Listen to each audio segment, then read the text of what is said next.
Bien, c'est incontestablement un coup de semonce pour Nicolas Sarkozy à 7 mois de la présidentielle, même s'il faudra attendre samedi avec l'élection du président du Sénat pour voir s'il y a ou non confirmation de ce résultat.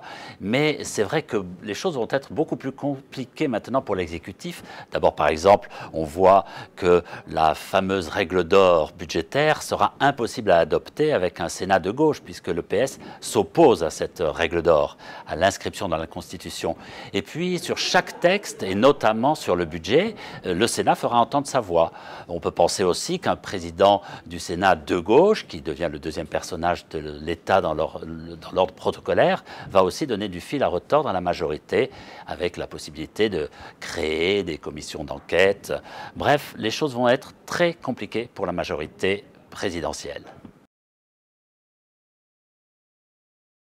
Alors évidemment, l'élection des sénateurs, ça n'a rien à voir avec une élection présidentielle. Ce n'est pas le même corps électoral. Et puis on peut faire confiance à Nicolas Sarkozy pour jeter toutes ses forces dans la bataille présidentielle.